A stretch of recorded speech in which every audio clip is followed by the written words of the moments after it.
226 to 230. Correct, yeah.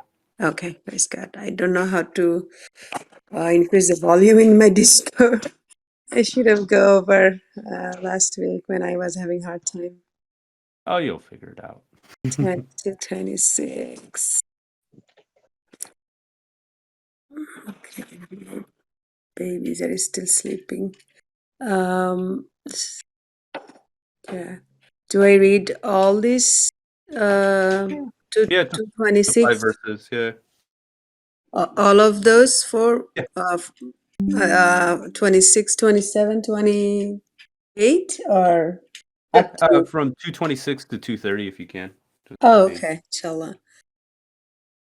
Inshallah, if I can keep focus. It's a one whole segment, right? Laws of divorce. Those who intend to divorce their wives shall wait 4 months, cooling off. If they change their minds and reconcile, then God is forgiver, merciful. If they go through with the divorce, then God is hearer, knower. The divorced woman shall wait 3 menstruations before marrying another man. It is not lawful for them to conceal what God creates in their homes, if they believe in God and the last day. In case of pregnancy, the husband's wishes shall supersede the wife's wishes, if he wants to remarry her. The women have rights as well as obligations, equitably. Thus the man's wishes prevail in the case of pregnancy. God is almighty, most wise. Divorce may be retracted twice. The divorced woman shall be allowed to live in the same home amicably, or leave it amicably. It is not lawful for the husband to take back anything he had given her. However, the couple may fear that they may transgress God's law. If there is fear that they may transgress God's law, they commit no error if the wife willingly gives back whatever she chooses. These are God's law. Do not transgress them. Those who transgress God's law are the unjust. If he divorces her for the 3rd time, it is unlawful for him to remarry her unless she marries another man. Then he divorces her. The first husband can then remarry her so long as they observe God's law. These are God's law. He explains them for people who know. Praise be to God. Wow, when I read these verses, I feel like really God didn't want people to get divorced because he made things so hard. Going from the downward. Verse 30, by God's grace, it's not easy to marry someone and wait years to get divorced and then marry another person. Life is really not that easy. Mashallah. It's if we divorce, I think Navid was right. I think we did read these verses because I think we talked about giving back. Is not lawful for the husband to take back anything he had given her. However, the couple may fear that they may transgress God's laws. So I remember talking about that, but it's true. It's when we divorce, we're breaking an oath we made, with the intention of staying together forever. So that's, I think, one of the big reasons that God frowns upon divorce. Needless to say, if there's children involved as well. Yeah, praise God. Can I It's just such a beautiful way of saying, like, when to wait all this month to see if you're pregnant, because once you go out of the home, then it's tough to have a baby without a father raising it. Like I said, by God's grace, this when I read this, I feel like why people make up their own words when God is so fully detailed. on everything, not only about divorce. Like living in the same house amicably, like you have to go that level of kindness to have your ex-wife to live in your house, right? Like usually when people have divorce, they have very tough time and misunderstanding, fights, all these things, yes. In Bangladesh, I cannot imagine having this after divorce, they can live amicably or, you know, or stay amicably stuff. So all these notes from God, it seems like He discouraged divorce. So may God help us to read His words and not to input in our conjecture and learn from it, inshallah. Because I was telling you guys last week, one of my sisters is having so much hard time with her in-laws and her husband. So she just can't think. Yes, coming. Wait. She just can't think about divorce. She's like, "Who's my son gonna grow up without father? It's gonna break my heart." So she will tolerate the torture, and may God help her, inshallah, to reconcile her heart. God willing. Back to you all. I'm listening, inshallah, so I won't be able to comment until husband was calling. No worries. Mustafa, were you going to make a comment? Uh, yeah, I think, yeah, okay. I just want to add to what Sister Shahida said about how like divorce is clearly discouraged through these verses because of how difficult the procedure is. It's not something you can just do impulsively or out of whatever frustration in the moment. Um, and just like a soldier in war, retreat is not an option. You cannot win a war if retreat is an option. The second things get out of hand or a little messy, if there's an escape, people tend to take it. So when you walk into marriage, you should just conclude like this is it till death do us part. Like there's no way out. So whatever issue we have now, we should just resolve it because otherwise we're going to be at this for like 45, 60 years. Yeah, I just want to add to that. Basically, Harris put a verse about not breaking existing marriages. So even if for example, the two sisters, if you had married them, that's a prohibited category. In spite of that, God says don't break the existing marriage. So just emphasizes the value of the marriage. And I personally believe that God hates divorce and it should be avoided at any cost. And I just think that it's very important we follow God's system for our own happiness and success.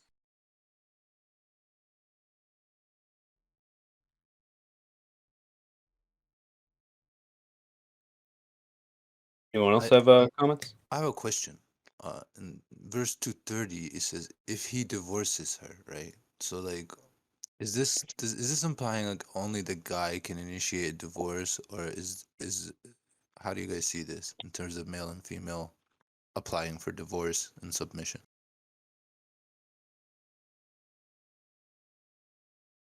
You know, Dr. Khalifa on one of the tapes, he talks about this sad story of some people in, I think, Iran, where the woman she wanted a divorce from the man, and the man, of course, he didn't want her to have it. Well, she left him, and then as time went on, she eventually got married to someone else. Well, the government ended up killing her and killing all the people who were friends with them that knew about it because of this. And the comment that he made was that a marriage is a contract between two people. If one of the people wants out, that's it. The contract's over. That's simply it. It takes two people wanting to remain in a contract. That's what he said. I feel like that's a really good point because I've heard some people say, well, no, you're not allowed to divorce if you haven't done such and such. And I was thinking, obviously some submitters may marry some disbelievers. And so, they say, well, if the disbeliever hasn't paid dowry, then the divorce is not valid. But to Jeff's point, it's like, that doesn't even make sense, right? There's many people that have never paid dowry, so they're just chained for life and there's no way out. So I think it's exactly that. If one person is out, it's out. Because the bottom line is, if you're not in the marriage, then the marriage is over, basically. That's essentially what that means, in my understanding. I don't know what you guys think. We got two verses. So one is 429, and this is kind of an umbrella rule that I see in the Quran. It says, "Oh, you believe, do not consume each other's properties illicitly. Only mutually acceptable transactions are permitted." This concept of a mutually acceptable transaction means, yeah, to Jeff's point, both parties have to be in agreement. If one party isn't in agreement, doesn't matter. Doesn't matter how idiotic, how silly they're being. You can't basically force the agreement upon the other. And also, not to jump too far ahead, but in 233, it says, if the infant's parents mutually agree to part after due consultation, they commit no error by doing so. You commit no error by hiring nursing mothers, so long as they pay them equitably. That, this is another concept that, again, the marriage as well as the divorce, there has to be, some mutual agreement, but you can't force it on the other, and at the same time, you can't force the person to be in the marriage as well.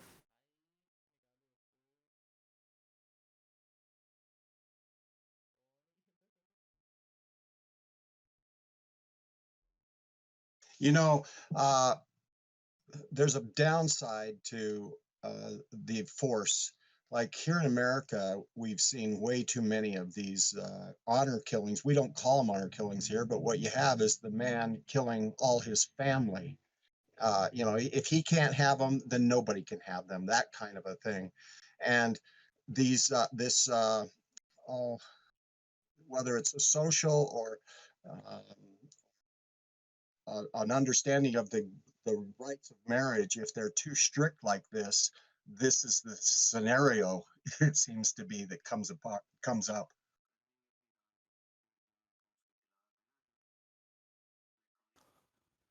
Yeah. Oh, mashallah. I have another question. Got a lot of questions. Let's say the couple go through the 4-month interim period, and they end up going through whatever. Maybe they don't end up deciding. Okay, maybe, yeah, let's answer that. They don't end up deciding after 4 months, and then after like 5-6 months, they want to get back together. What is the procedure for that? Like, do they have to go through the entire engagement process, reestablish a dowry? Do they have to like reestablish a vow? Let's say she didn't give back the dowry or whatnot. I don't know. But like, there's a lot of couples who separate for more than 4 months, and then they're wondering, how do we get back together? Do we just carry on from where we left off? Do we have to renew our vows? Do we like? I think it warrants the situation. What makes the most sense. I don't think that there's a one size fits all in that sense, because it's true. It's like, maybe the husband was the one who's at fault, and the wife says, "Look, if you're serious, I'm going to require an additional dowry." I think this is something that the couple has to decide what makes the most sense. Rather than a strict procedure. That's just my thoughts. Yeah, me too. I think they can just get back together, I guess.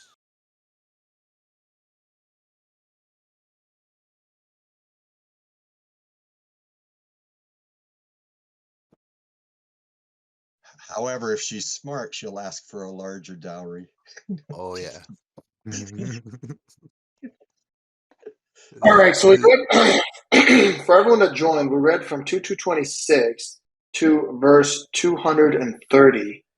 The question, if anyone has any questions or comments, first verse is about the 4 months cooling off period, and then the divorced women shall wait 3 menstruations before marrying another man. And if I can just quickly give my understanding of this, The way I understand it is there's a cooling off period, and then that's when the divorce is initiated, and then basically they're considered divorced but not fully, so they have some stuff to get sorted out, right? And then it says the divorced women shall wait 3 menstruations. And I think at that point, because we'll read in chapter 65, I think at that point, then, so it's the 4 months plus the three menstruations. So let's say roughly around 7 months. Then in 65:2, it says once the interim is fulfilled, you may reconcile with him, or you can go through with the separation. So that at that point the divorce occurred, and then it's just the final separation. And it says you shall have 2 equitable witnesses to witness the divorce before God. Is that how you guys understand it, or is there a different way to look at the verses?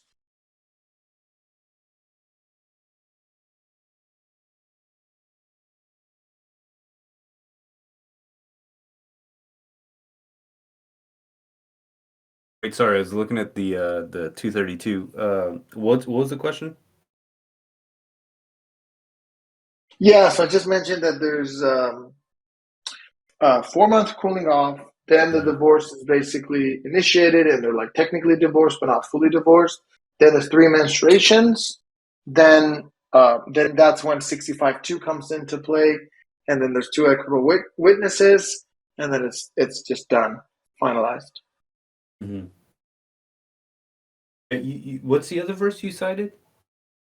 65:2. You want to read it? If you have Yeah, it. once the interim is fulfilled, you may reconcile with them equitably or go through with the separation equitably. You shall have 2 witnesses witness the divorce before God. So the interim here is the menstruation interim. So that's after the 4-month cooling off. So then we have the 4-month cooling off. Then we have the 3 menstruations interim. Then you have the witnessing of the finalization of the divorce. I don't think so. You don't think so? No, I think they're both technically divorced after the 4 months interim. What 4-month interim? Like assuming they go through the 4-month interim, the You woman mean is 4 months cooling off?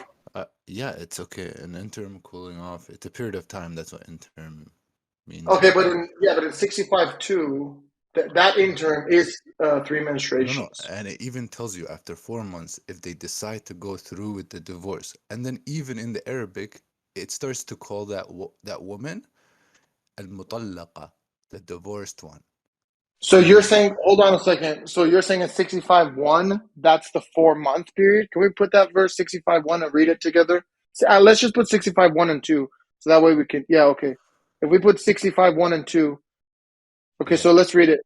So it says, "Oh, you prophet, when you divorce the women, you shall ensure that a divorce interim is fulfilled. You shall measure such an interim precisely." Right. So then my understanding is this divorce interim is the 3 menstruations, and if you look at the footnote, it also explains. It says Yeah. the divorcee's interim before becoming eligible for remarriage is a waiting period of 3 menstruations. This ensures the divorcee was not pregnant. So this is not That's for this her. is not. For the, I understand, but this go is ahead, not. Peter. Go ahead. This is too heated for me. Hold on. Let me just finish this. That's not 4 months. So I think you're considering that interim as the 4-month, but it's not. And then if you read the next verse, it says, ensure that the interim is fulfilled.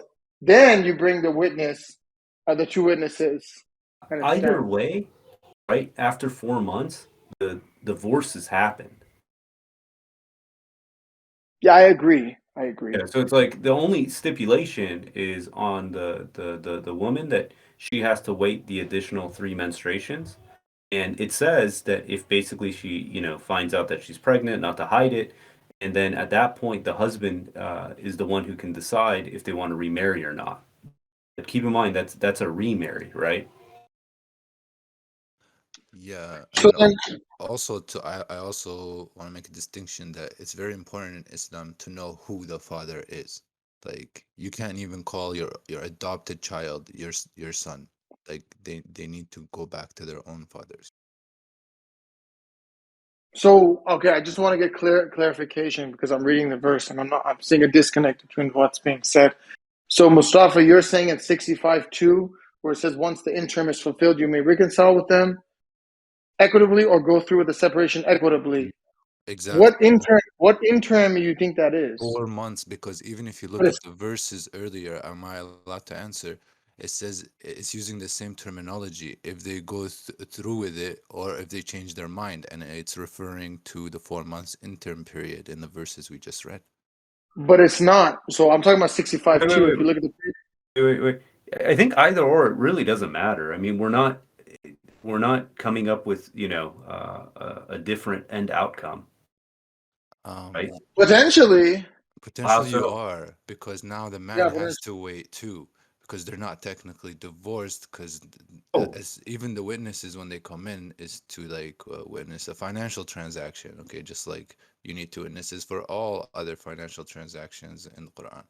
Navi, do you believe that the divorce doesn't happen until after the 3 menstruations? I believe after the 4 months, it enters the divorce process. There is a divorce, but it doesn't get finalized until the 3 menstruations and then 2 witnesses.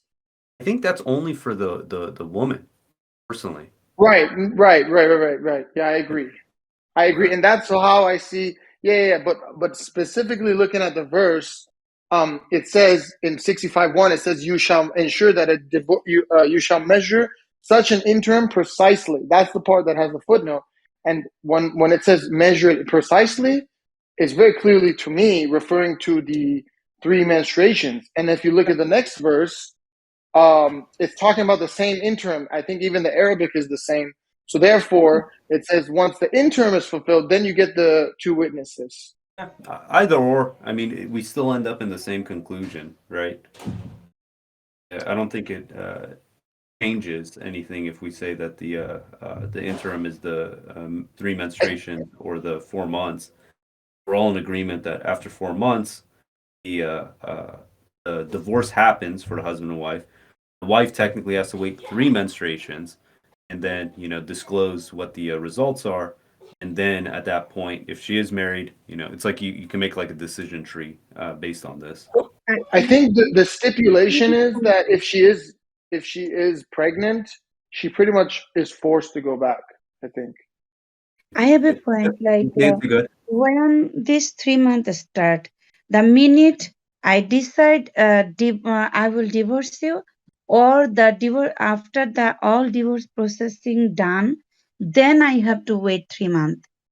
Know what I mean? Like I said that I divorce you right now, and the time counting start from that, or time counting start like all the processing done after the divorce happened, because the verse saying divorcing woman. So like Mm. after the processing done, then start count, like the property already done, selling, convey, and then from that minute you are the owner. So when the time counting starts?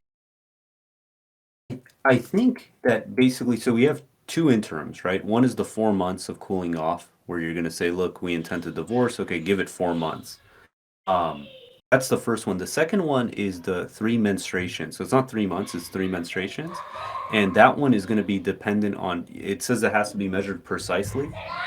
So I think it's important that, the wife discloses like, okay, this is day one, and then basically count it from there.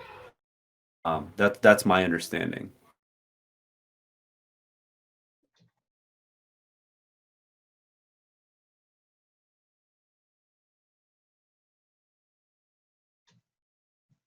There's a social or a kind of a public aspect to this as well, like ensuring other men, other women of who is eligible, and it ensures it's a way to have them ensure that this person isn't going to they're going to get involved with somebody and they are pregnant. So to me, the insurance would be after the 2 witnesses. So the 2 witnesses, and then you'd have to wait. That's what it seems like to me, uh, from a social point of view, from the society. So I think there's a couple stipulations to this, right? So in the verse that was read, it talks about the husband's wife prevail, not the husband's wife, the husband's decision prevails in the case of pregnancy. So if the woman is divorced and he decides to basically remarry her, because that's a good point, right? That's actually a really good point Peter made. Because technically it is remarried, actually. That's a good point, if I read that verse correctly. But basically, at that point, she pretty much has to get back with him. Is that correct? Is that how you guys see it also? If the husband agrees, that's the caveat, right? That basically the husband's the one who has to be in this particular situation, the one who's gonna be able to make that call. That's a really good point. So, yeah, you're right. Because after the 4 month cooling off, they are divorced, but then it says in the case of pregnancy, the husband's wishes shall supersede the wife's wishes if he wants to remarry her. I see what you're saying. Okay, that makes sense. The only question that I have then is, I saw this as a stage of divorce because in 420 it talks about marrying a wife to replace an existing wife, and I saw it during this little kind of interim period to apply, because it doesn't make sense if it's during in a normal, healthy, regular marriage kind of time. I don't know what you guys think.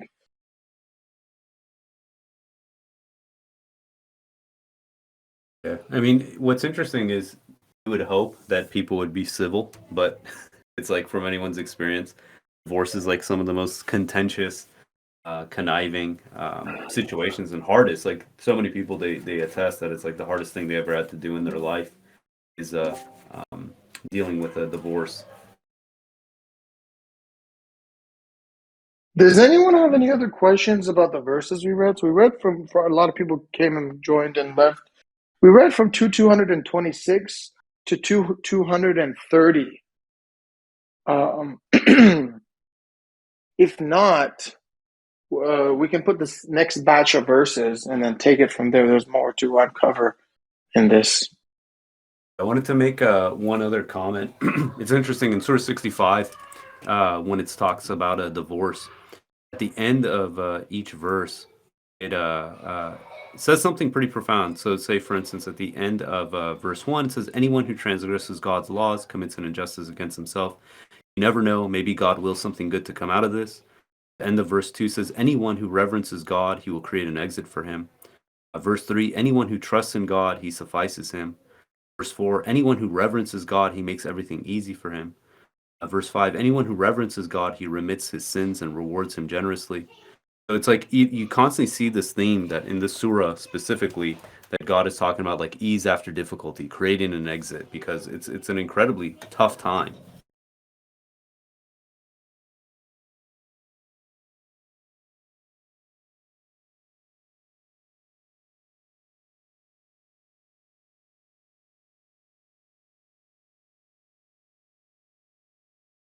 I'll put the next batch of verses.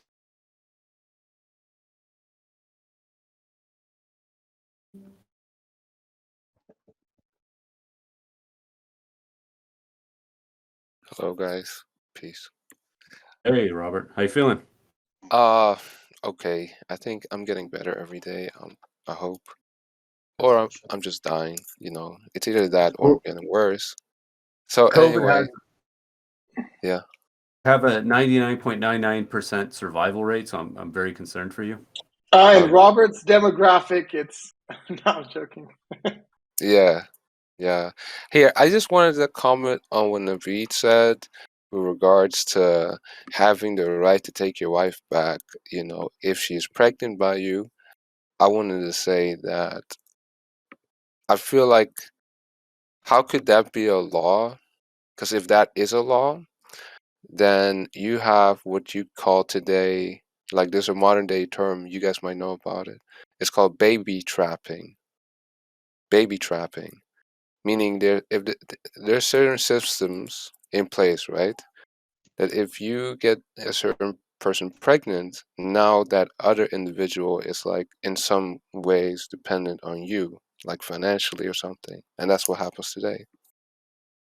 And I feel like I think this in allows for modern the same thing, I would say. In modern Okay. terms, it's called child support, right? Yes, yes. Well, this is the non-legal term. This is what I guess young people would use. They would call it baby trapping. And this is what, like, for example, what women can do or a man could do towards a individual that's highly successful is that you could cause that person to have your baby, right? And what happens then is that now you have some kind of financial, how do you say that? Responsibility, right? To not only towards the child, obviously, but also now towards your partner. Oh, okay, I'm explaining too much, but what I'm really meaning to say is I feel as if you are like a jealous husband or very like you can't live without this person, as it were. Um, if you want to trap the individual, and this law is in place, it's just very easy to think, well, you know what? In order for her not to leave me ever, I'm just gonna put a baby in there, for example. And so her wanting to leave you, you made it so that she cannot leave you. You see? And for how long too would be the question. It's like, well, okay, now he gets to remarry her. And well, how long does she have to stay married to him if she wants a divorce? You know, this kind of thing. What's the point? Yeah, I don't get it either. Hmm. It, I mean, Okay. she's forced back into the marriage. She didn't want to be in there. She's pregnant. She's got a child. Now there's a husband and a wife with a child, and she's still miserable. She wants out, but the law says she has to. But then to me, I don't know. For me, the next question is, well, how long? You know, Yeah. Yeah. Yeah. Robert, do you feel like you have enough of a voice to read the next three verses from Uh, 2:31? no, I just coughed, and that was I don't know. Maybe that wasn't purpose. No. I Do think we we have should all another get that now. volunteer? I'll read it. I'll just read it. Go for it. 231 to where? To 2:33. It's on the VC1 dash chat. Yeah, I can't see both at the same time. That my phone is my modem, and it just goes slow. Anyway, okay.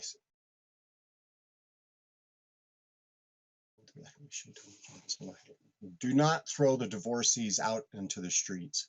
If you divorce the women, once they fulfill their interim 3 menstruations, you shall allow them to live in the same home amicably, or let them leave amicably.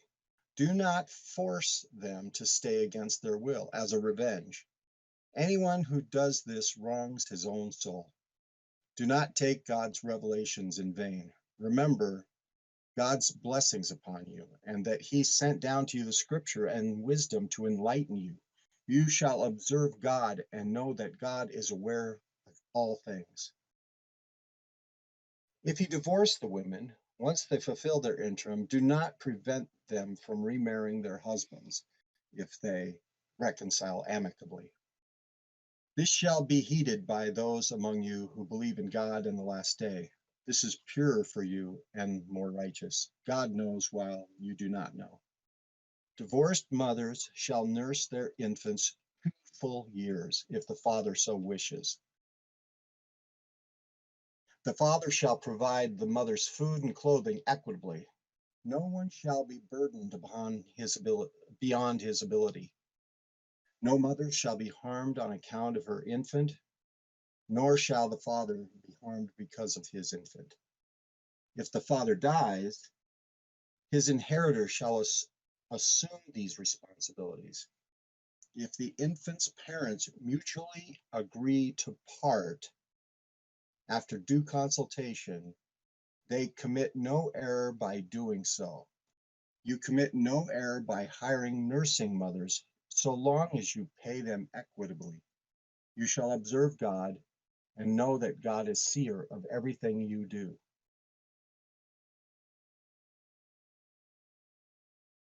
2:34. You shall observe the pre-marriage interms. Yeah, we haven't got there. We haven't got there yet. Okay. We just have 2:32 133 posted. Oh, I just wanted to comment. I just wanted to comment on 231 though. So on 231, it says if you divorce the women once their interim is fulfilled, once they fulfill their interim, 3 menstruations, you shall allow them to live in the same home amicably or let them leave amicably. I wanted to give my understanding and see if you guys agree. So basically, it's telling me that for that 3 interims, they have to stay. Isn't that not the case? No, they don't Because it have says to if they want to. no, If they no, don't but want it to. says no, but it says for the interim they have to stay. It says if you divorce the women once they fulfill their interim, you shall allow them to live in the same home or let them leave amicably. But during it sounds like do you see how I'm reading it? yeah, I do. During their It's, interim. Then the question is, what's that interim, right? The interim is 3 menstruations is right there. Oh, right, right. So when you say you're divorced, then there's 3 interims. Then it's my understanding that after the interim, then you say, okay, you can stay or you can stay amicably or you can leave amicably. But it's only after the 3 menstruations is when it gives that option. Really? Well, okay. That could Because it be. says once they fulfill their interim. Otherwise, why would that be there? Why wouldn't it just say if you divorce the women, you shall let them leave or stay? Once they fulfill their interim. Yeah.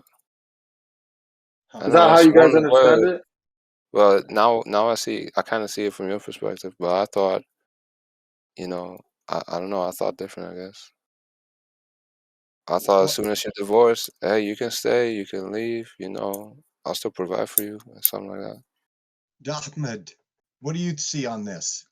Where do you go on this one? Ahmed. Ahmed is Ahmed, talking to you. he's not available because he's got a set understanding of this. I just like to hear where he's coming from. Do you guys know what his understanding is on it? Well, from my understanding, he thinks that after the 4 months, that's it. You don't have to wait an additional 3 months. And Oh, But it's okay. okay. He's wrong. He's wrong. It's fine. Hey, I want to say something also. Yeah, the last, so 233 kind of stands out for me because the beginning of of it being read, I the first thing I'm asking myself is like, okay, if these people are getting divorced, then who does the kid go to, right? That's my question. Because Oh, obviously, if they do separate, right, the kid has to be in one place or the other, right? Okay. Um, yeah. yeah, But this is only dealing with a two up to 2 years old, right? So like I think up to 2 years old, the father has a say on where his kid goes, but I don't know beyond that. God knows. Okay. oh, oh, by the way, I may have made a mistake. What maybe it was you, Mustafa? Mustafa, what do you think about this? About what? About this? About the time, I'm still confused. I'm not sure if we're in agreement, if there's a consensus on whether if there's 4 months of a Oh cool yeah. and an Uh, additional 3 months, and then this to me kind of throws some different light on it as well. To um. So what do you believe it is? Because for me, it's like once you decide to go through with the divorce after 4 months, even it starts to call the wife a divorcee after that, a mutallaqa, right? Like it starts to refer to her as somebody who's been divorced, even when it's telling her to do her like 3 month interim period. can I just comment on the 232? Okay. It says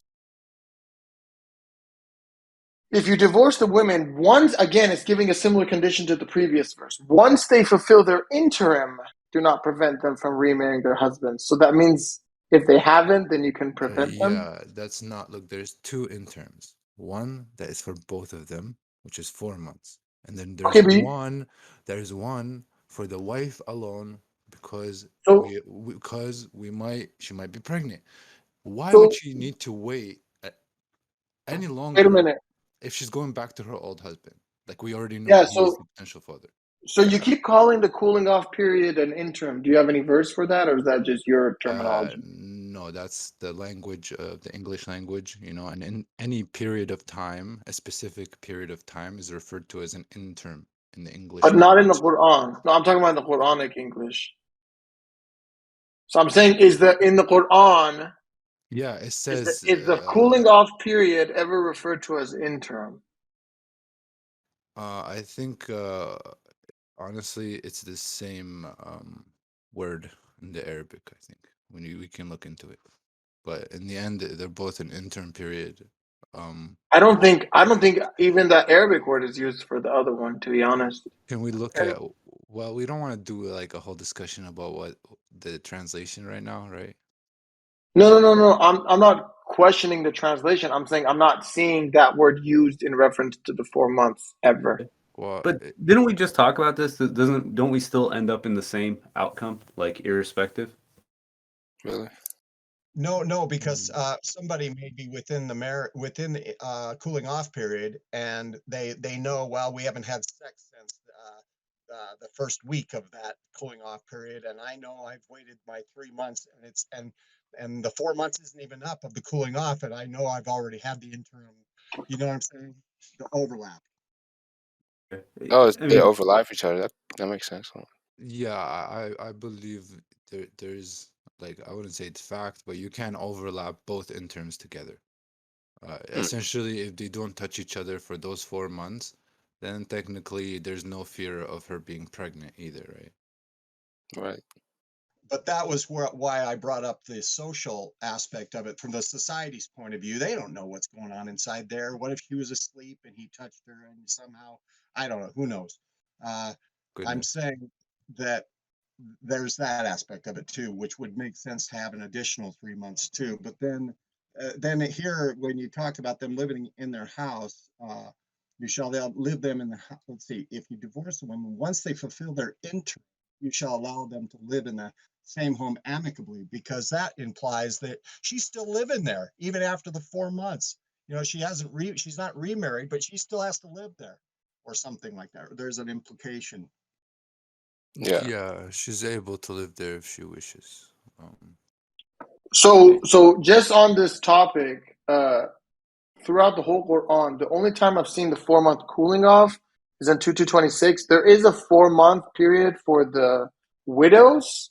I think we haven't got there yet, but I believe the widows have to wait Yeah, 4 months, and if I'm not mistaken, also, so the widows, that replaces the 3 menstruations, and then also, if I'm not mistaken, women who have reached menopause, that is 3 months. So technically, there is 3 months specifically is for women that have reached menopause. Yeah, so I just put that verse. yeah. For the widow is a special case. She needs to wait 4 months, 10 days. There's no cooling off period for her, and God tells her to Wait, measure. No, he still tells her to measure the interim period precisely. no, Okay. no, wait a minute. What do you mean? No, there's always cooling off. What do you mean? Not for her. Her husband's dead. There is no cooling off. No. In terms of, okay, you're talking about the remarriage aspect. We're talking about getting divorced. A widow doesn't get divorced. There is no marriage anymore at that point. But No, we're no, no, talking no, about, no. She still needs to wait 4 months, 10 days. She can get engaged before the interim period, but she cannot get married I guess, until after. okay, I guess what I'm saying is cooling off is for people that are married. A widow is not married. yeah, Yeah, it's just, Does that essentially. make sense? I think the only, and again, each person, if they, God forbid, get into this situation, they have to decide this for themselves. Is the concept of the overlap? I would be cautious. I would just separate those personally, but I think aside from that, this is something that the verses are there. Each person would have to decide it for themselves. I think Jeff does bring up a good point. Is the fact of societally, if someone sees all of a sudden someone is with a new husband and then immediately they're pregnant, is just going to drive doubt as far as who the father is. Can we address Robert's question in terms of the children? Why is the father deciding if the mother, divorced mother, gets to nurse the infant for 2 years? Yeah, I don't think it is, you know. And thank you for coming back to that. I actually wanted to continue my point. If I may. I think it's the dad that keeps the child. If we're gonna go by Rashad's translation, right? Let's for a second entertain it. It says, if the infant's parents mutually agree to part, right? After due consultation, they commit no error by doing so. You, and here I think it in the grammar it probably refers to the masculine. We can check it out. You commit no error by hiring nursing mothers, so long as you pay them equitably. Now, does a mother have to pay a mother? Well, isn't she the one that can nurse already? I think it's referring to the man. Honestly, like if we That have to makes be sense. fair, it seems like the father decides custody. And what do you think? The father decides custody. Yeah, because it's straight up saying like he can choose whether his own mother breastfeeds him or some other lady, right? Like in terms of divorce. I agree. There is a stipulation though, and this is something that in essence it has to be amicable, right? I'm very much against this aspect of strong arming because I could see people abusing this. As long as, and God uses the term, it's translated as amicable. It's basically something that's like, universally recognized as fair. Um, I think that that's an important piece. Yeah, but we have to make the distinction. This is for an infant. Like, I don't know if this how it works with like a 12-year-old or whatever, where the father just can take them from the mother and then she never sees their kid again. Like, I don't think. So, for the okay, so it says that divorced mothers shall. This is pretty interesting language use, right? Because it says divorced mothers shall nurse their infants 2 full years if the father so wishes. So it's a commandment from God because it says shall, on the condition that the father agrees, that the father accepts it. If he doesn't, then it doesn't apply anymore. Is that correct? Yeah, but like that's only nursing, right? Like she can still stay in the house and be with her So kid, but she just like in terms of nursing, like the breastfeeding essentially. where are you getting custody then in this verse? I'm asking a question, like, because that's terms like the father is some way deciding like where the kid goes and how he's being taken care of. That's how I'm making the connection. But I don't believe the father, honestly, like personally, I don't think the father can just have full custody and then that's it. End of story. I don't believe that. I would be quite a bit of fire towards the woman. I think they'd have to decide that between themselves.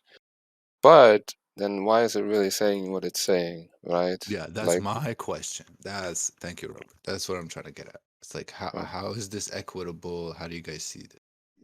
It just sounds like to me in these couple verses that we read, it looks like the man, basically the decider here. Yeah. Did you not know this before? There is the bit that Erdem put. It says if the infant's parents mutually agree to part after due consultation, they commit no error in doing so. But what if they don't agree? Yeah, but like let's say you did give him to the mother, right? Like for a year.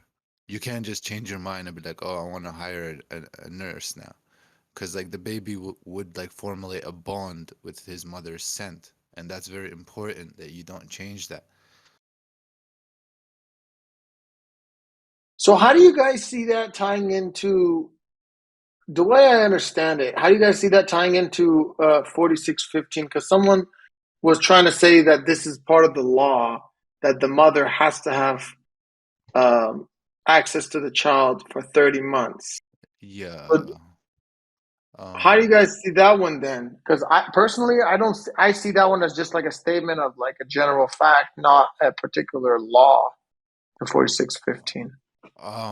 just like how I explained, like if you give her the right to breastfeed or whatever, or to take care of the child for like let's say a year, you cannot just be like, no, I changed my mind. Like once you decide to let her nurse the kid, you have to go at least 30 months. That's how I see it. What? That's not what it says though. The verse that we just read, it said 2 years, not 3 years, not 30 months. 24 months is 2 years. Yeah, but what about the other verse that Right, says and this is his right, mother and this took is care of him for 30 months? that's exactly. So I'm saying 30 months is more than 24 months. So you have 6 extra months. But again, I don't see 4615 stating any law or anything for us. It's just like making a point, in my opinion. It's not talking about breastfeeding. Uh, one second, let me read this. It's just talking about intimate care, right? Because you have to like wash him, clean the baby, feed him. Like you have to like watch him or her, right? It's intimate care. You have to very carefully I watch don't the child. I don't see a contradiction. I see like that's still less than 3 years. So technically you can still be like 2 years, but like it's just more specific. Now it's going into 30 months. I don't know. No, but it says okay. Yeah, but you have to take the more specific over the less vague. Okay. Any other comments or questions about the verses we read, guys? We can get another batch and kind of get the next set that's related to this stuff. I think it's going to be beneficial. So what verse did we read to? I'll put 33? 233. I'll go. I'll put Go. up 234 through 237. Cool. One sec.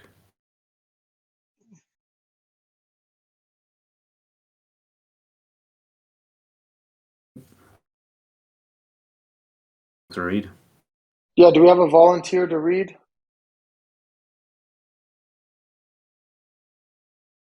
Who wants If to you can read? read. Who did you say? Nancy? Nancy, do you want to read? Eva? Taiba? Yeah, I can read, inshallah. Go for it. Okay. Subtitle: You shall observe the pre-marriage interims. Those who die and leave wives, their widows shall wait 4 months and 10 days before they remarry. Once they fulfill their interim, you commit no error by letting them do whatever righteous matters they wish to do. God is fully cognizant of everything you do. You commit no sin by announcing your engagement to the woman or keeping it secret. God knows that you will think about them. Do not meet them secretly unless you have something righteous to discuss. Do not consummate the marriage until their interim is fulfilled. You should know that God knows your innermost thoughts and observe Him. You should know that God is forgiver, clement. Subtitle: Breaking the engagement. You commit no error by divorcing the woman before touching them or before setting the dowry for them. In this case, you shall compensate them, the rich as he can afford, and the poor as he can afford, an equitable compensation. This is a duty upon the righteous. If you divorce them before touching them, but after you had set the dowry for them, the compensation shall be half the dowry, unless they voluntarily forfeit their rights, or the party responsible for causing the divorce chooses to forfeit the dowry. To forfeit is closer to righteousness. You shall maintain the amicable relations among you. God is seer of everything you do. In, MashaAllah. it's really, if no one has anything to say, I'd like to ask more questions.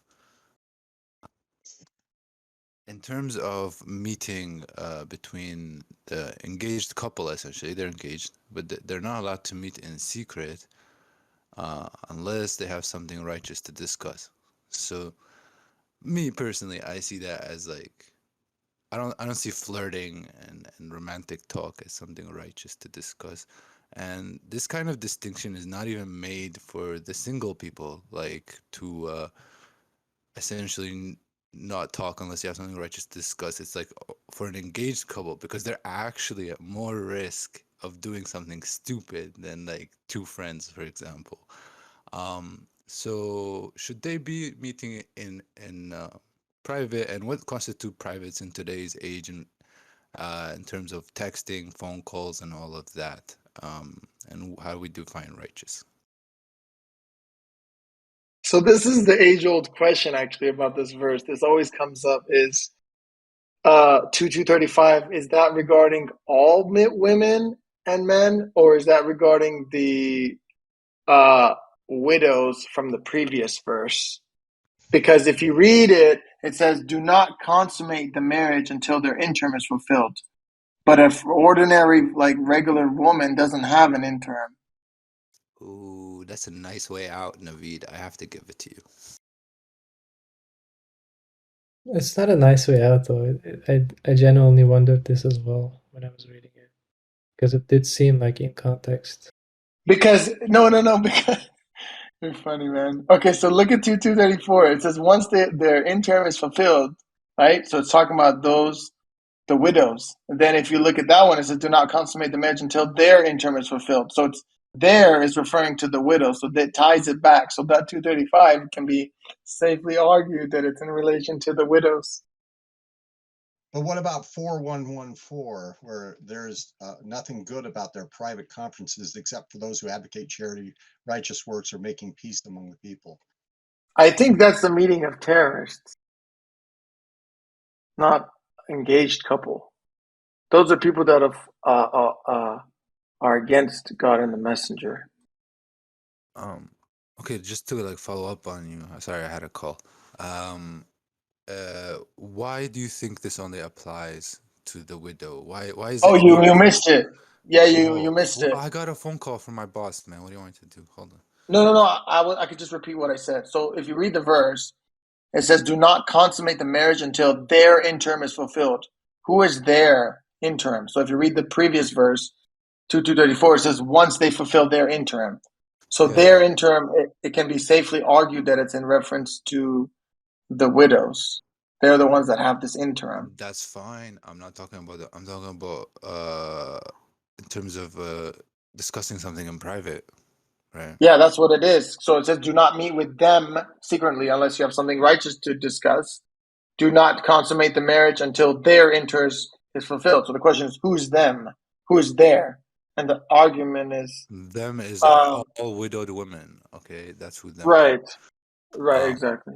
yeah. But look, don't read "do not consummate the marriage until the marriage is fulfilled" because you're just confusing it. But we're talking about they're so far an engaged couple, right?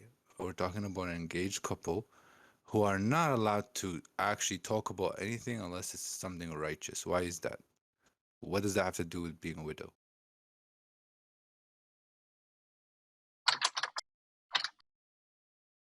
Because to me, I think I know.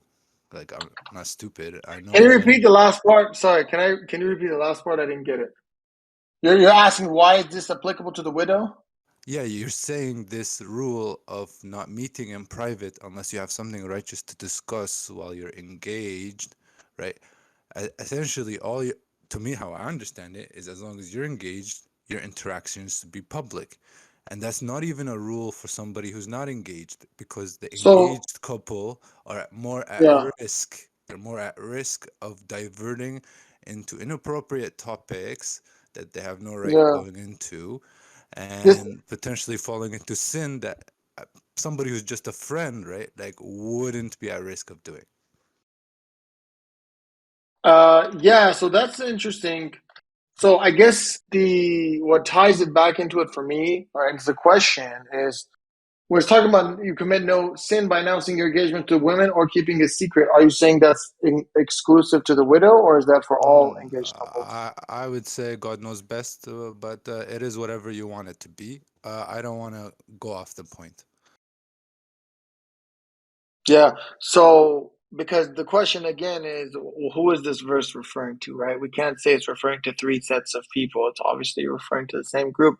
So, if you're saying it's only the widows, then the question is why? Well, I believe that the widows are facing unique circumstances, right? Because They have been married for a long time, or maybe not even a long time, I don't know. But basically, they're out, and then they want a sorry, they want a new marriage. I don't know if I have a particularly good answer for your question as to There's no good answer. But I'll yeah, I tell wouldn't you assume that either, to be honest with you. like the secret part, like yeah, it's more like it's likely that it just applies to the widowed wife because like right, it looks bad on her. Like her husband just died, and she's already off with the next guy, right? So like I think that's why like you can keep it secret. Mm, that's actually what I was gonna get to. So she has a 4 month and 10 days. So it's not even just 4 months. It's 4 months and 10 days before they remarry. But so let's say at 4 months and 10 days she gets engaged, and you're right. Then she announces the engagement.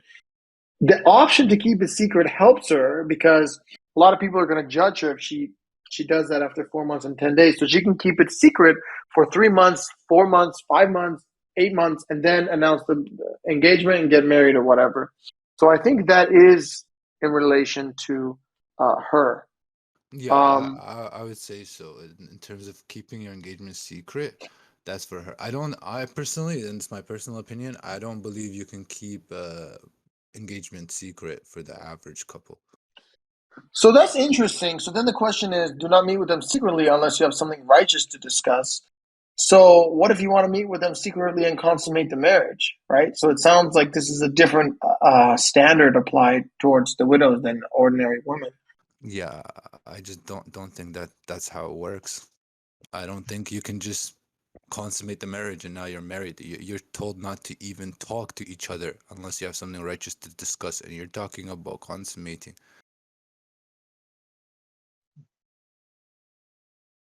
So, doesn't this verse kind of refer to the custom of chaperones and stuff? Isn't this kind of implying that do not meet with them secretly, and so therefore chaperones that applies to all unmarried couples, young couples, this kind of a thing. Where does this concept of chaperones come from? Logic. Go ahead, Jeff. No, actually, that comes from the discussion by Dr. Khalifa in the audios. I can find it. So, yeah, if you can find it, that'd be great because I heard him say it once in a sermon and he's saying it as a joke. Oh, it's not a joke. It's not a joke. This is a long, long tradition for good reason because, like, an engaged couple are two people of the opposite gender who are in love. You know what could go wrong? A lot can go wrong.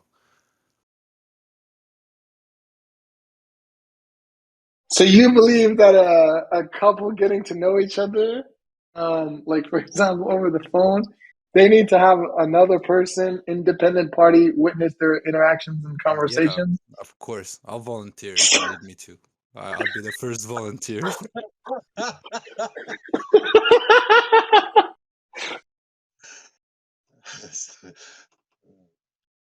Yeah.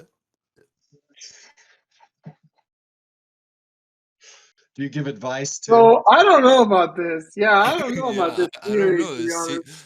I don't know. It seems like a righteous setting to me, don't you think? Yeah, it does. It does. Yeah. Yeah, God willing, I'll find it this week. I don't think I can find it this quick, but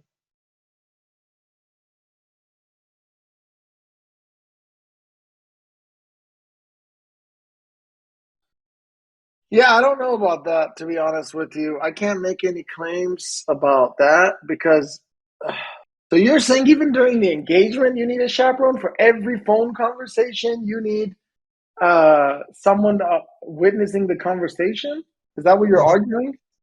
see, the phone has kind of entered into another aspect of it. Phone texting. How about that? I mean, go even one step further.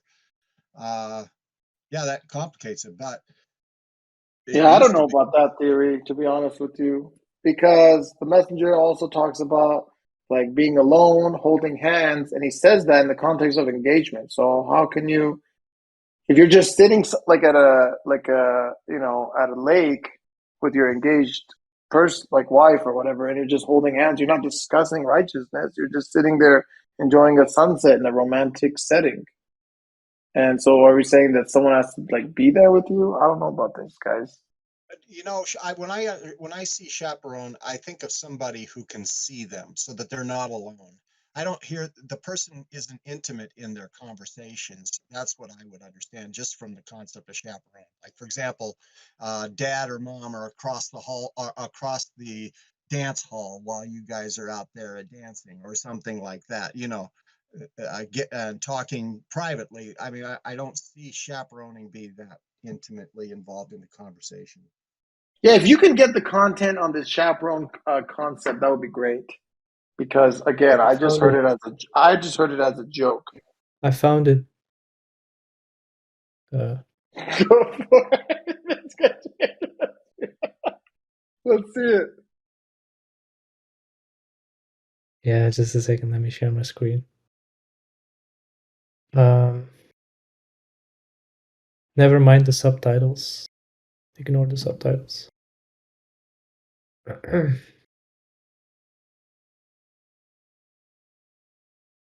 Marriage, official marriage, gives them a chance to be together alone, hold hands, go places, know each other. And then after months or a year or years, the marriage is consummated. And of course, during this period, if it doesn't work out, they break up. They find somebody else. And she is still a virgin. And she still hasn't lost her chances. This is how my parents got married. This is how my sister got married. How long were you did the marriage first, and then how long was it before consummating the marriage? You didn't.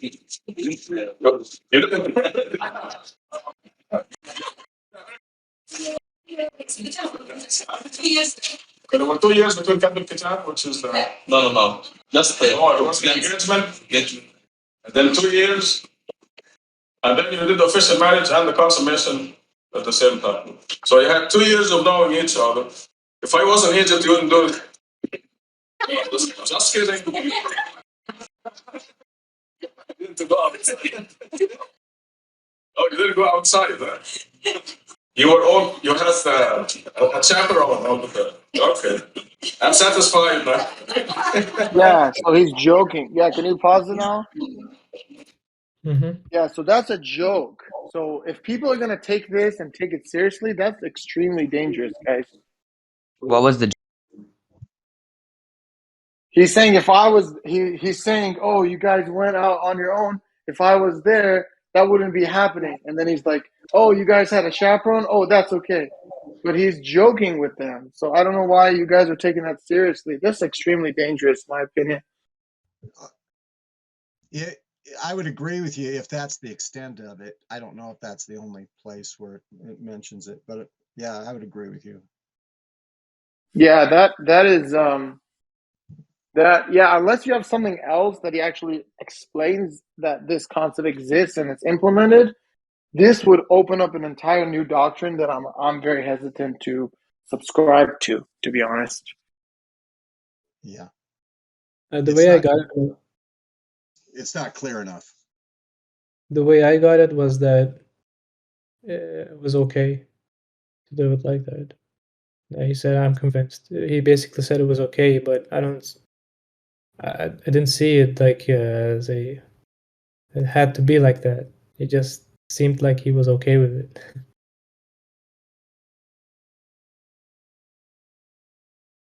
Yeah, I'm just judging it as a native English speaker, just like hearing him speak.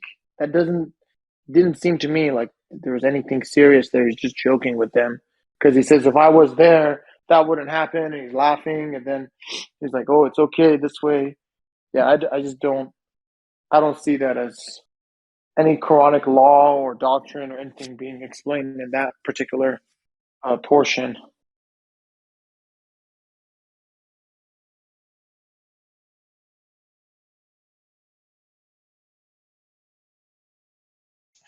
Okay. However, in customs, Go ahead. just so you know, I mean, you watch The Godfather, the movie, and you see how the custom of the Sicilians, that he could not be with her without somebody standing, a distance away while they were courting. This whole thing, it used to be far more delicately approached, and it's in our time that it's not delicately approached, and that's the issue. Is I wouldn't want to assume that justify our society, just because we're used to it. That's the thing.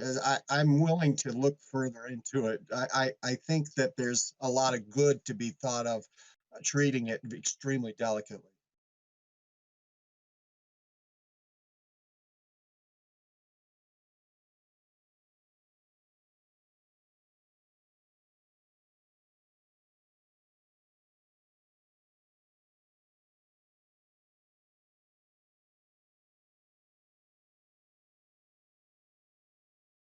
I mean, it's a matter of honor. I think we've lost a lot of that. A dignified, there's, I mean, hey, I'm not talking for myself. There's no dignity here, but perhaps there should be with respect to this and how a man treats a woman, and maybe that's a better grounds by which to build a relationship upon from the beginning. It's from that perspective that I'm open to looking deeper into that sense.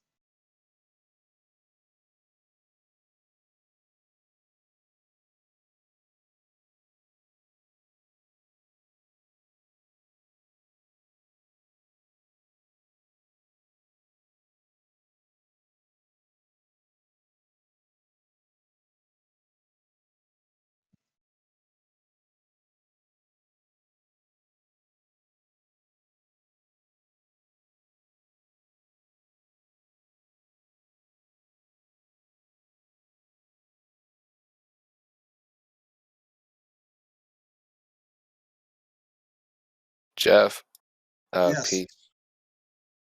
peace, Jeff. Oh, I'm just going to give you a response, not from me, but from the light close by. He's asking you, I think he's asking you, what about how a woman treats a man? He says. Yeah, I think that matters for her as well. I totally agree with that. That she cannot be too forward, for her own sake. I think, just look back in like Victorian times, and even in the Western cultures, anything that was considered dignified. They did everything very formally and stuff. Of course, people broke all the rules anyway, but the point is that there was a cultural understanding of the proper way about going about these things, and it all had to do with the dignity of the woman and preserving her integrity, not placing her in a bad situation. And of course, she would never be too forward. These kinds of things. I don't know. It's not just in English culture or Western culture. Like I said, you'll see it. I saw it represented in Sicilian culture in movies. I know that. And then, of course, I assumed that was the case in Middle Eastern cultures, but I'm not an expert. I don't know.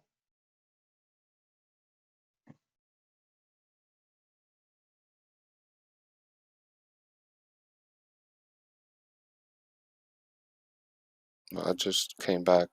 Excellent. Okay. I'm too. Yeah, go ahead. No, I just want to say I just kind of tuned in only half of.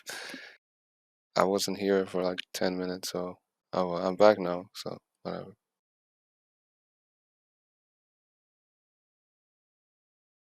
Yeah. Okay. So let's open it up for open discussion on the Quran and these verses or any other verses. Does anyone have any questions or comments regarding what was read or anything else in the Quran that's a question these days? The first thing I would just like to say is thank you for clearing that up about 4114 for me. I didn't ever get the context of that until you pointed that out. You have to go back several verses to get the context. And that was beneficial for me. Thank you. Right. Yeah. Because it talks about don't defend the transgressors, Yeah. don't argue on behalf of them. And Yeah. then we look at the next. Yeah, so these are bad. These are some bad hombres. Yeah, it has to do with your relationships amongst people who have transgressed against. Yeah, I see. Yeah. I still don't think, though, among the group here, there's a lot of consensus. I mean, with the 4 months and then the 3 months, it does still seem to be a little bit fuzzy. I from the very beginning, I had the understanding that the 7 months made sense. You know, that well, there's the 4 months cooling off, and then the divorce happens, and then she has to wait 3 months. And I mean, it's probably the safest if you want to be safe. But I don't know. Yeah, I definitely believe in the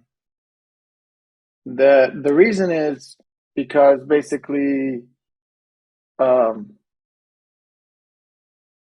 if there is a pregnancy, the man gets to I guess what we would call remarry her. But overall, I just see a lot of rights given to the man in these circumstances. And I don't think the Quran is mincing words, and I just don't think that it's you know, it's unjust. It's just this is how it is, and well, this is just an understanding we have in the Quran that generally women are emotional creatures, more emotional than men, and so certain decisions have to be made that are not necessarily left to the women entirely. My point of view.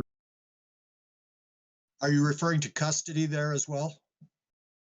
I don't know about custody, to be honest with you, but I don't know. Maybe it includes custody. You think about the fact, like the nursing, like the father decides that the mother's not going to nurse the infant, right? So it's like I mean, even if you say it's not, let's say she's in the next room, or let's say she's in the same room, whatever, but that's depriving time of the mother of spending with her child. So it seems to me there is some decision involved in that regard. I have to look into it further, but at the end of the day, it does say that no mother should be harmed and no father should be harmed. But it just seems to me that the husband's wishes supersede in these regards, the way I'm seeing it. Yeah, mashallah, that's a very good catch, Robert. Mashallah. I never noticed that before. Yeah, honestly, first time. I don't What are know. you talking about? 233, was it 233?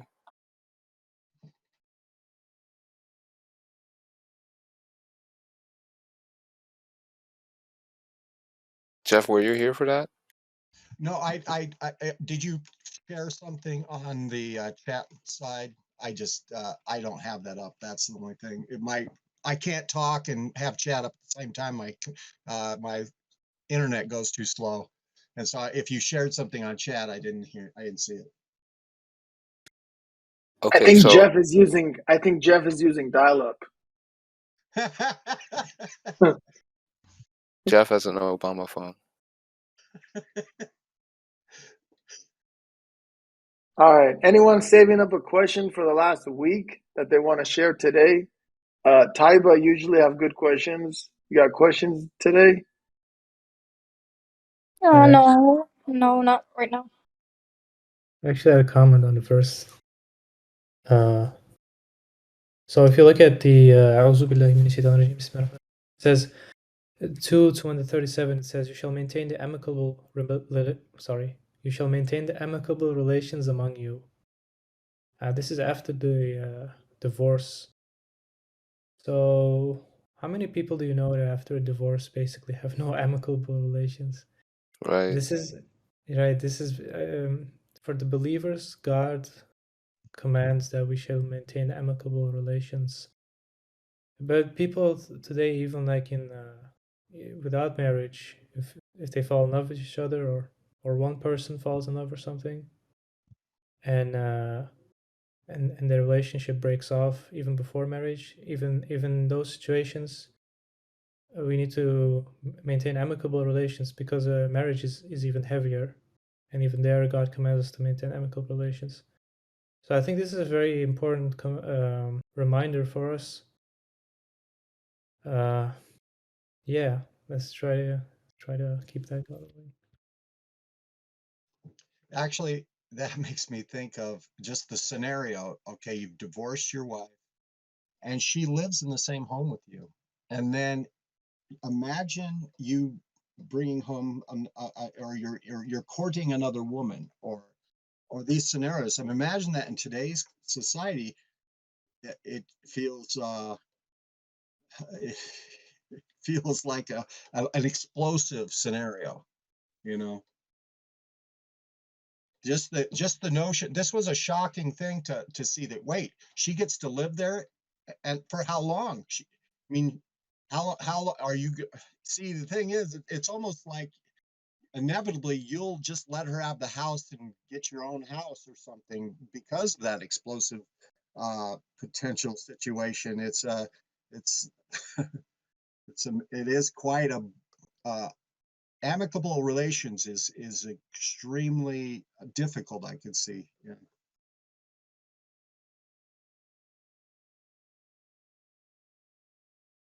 I think it would be very good if the two people have a child together, that maintaining a relationship together is very good. And, burning bridges is never really that good anyway. Also,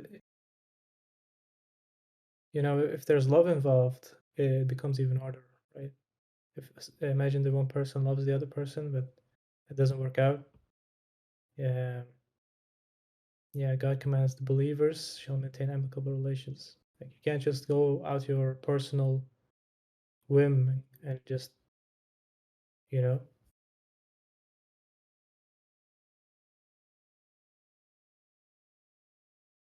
This further reinforces the notion that divorce is a bad idea. Legal, but you're gonna have some issues to deal with.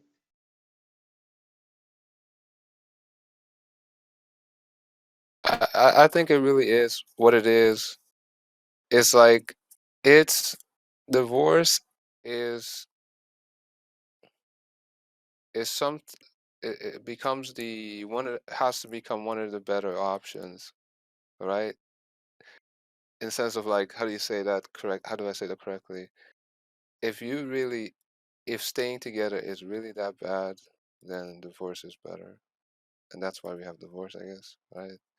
Sometimes Right, staying together is not good. right. Which scenario will create less victimhood, in a sense? Right. Have you heard about this? I was watching this YouTuber, and he was reporting on what happened in the Middle East, and then there was this man who, for some reason or another, I forgot it, he decapitated his wife, right? And what he ended up doing is, that's already bad. Okay, I could stop the whole thing, the whole story right there. But then he ended up holding her by the hair, and then walked throughout the city with a smile on his face. What Oh, the actual, I could almost swear, like, for real. Um, but like, in this scenario, like, I need to ask you guys, what the heck is a cooling period right here if you're this lady? Like, if you're this lady in this situation, I'm not waiting no cooling period. I'm out. I'm running. well, that's a heinous crime. Uh, oh yeah, there was a little bit of a how do you say it? Prologue or something? Whatever. There was sort of prior to this, she was kind of forced into it when she was young, and then she got into troubles already with the guy, right? And then she was talking to her parents and all that, wanting to get out of the relationship already. but they kind of force her to stay in the relationship. And so eventually what happened was, well, it cost her her life. And the parents didn't want to listen either. So See, but that's unquranic because if you look at the verses, they say that needs to be after consultation. Like all decisions in marriage, all of them are after consultation, it seems. you're saying all, okay, can you make that go full circle for me? What do you, I didn't understand that. Yeah, so she was there forced, right, Mm-hmm. in the marriage. Well, but that's not Quranic Yes. because it's all after mutually agreeing and consultation.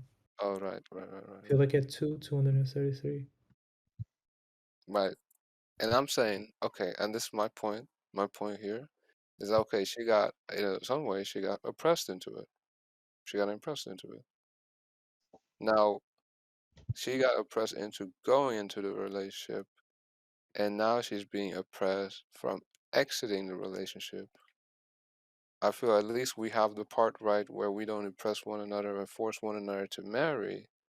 But I think where we go wrong is where we go wrong at the part of divorce, where I feel like there is some kind of oppression towards the woman, where if she want to marry, she could just do so. That's how I see it personally. The Boom, right woman there. can Yeah, go ahead. the woman can change her location while still married. She has to wait in order to check if she's pregnant with a child, right?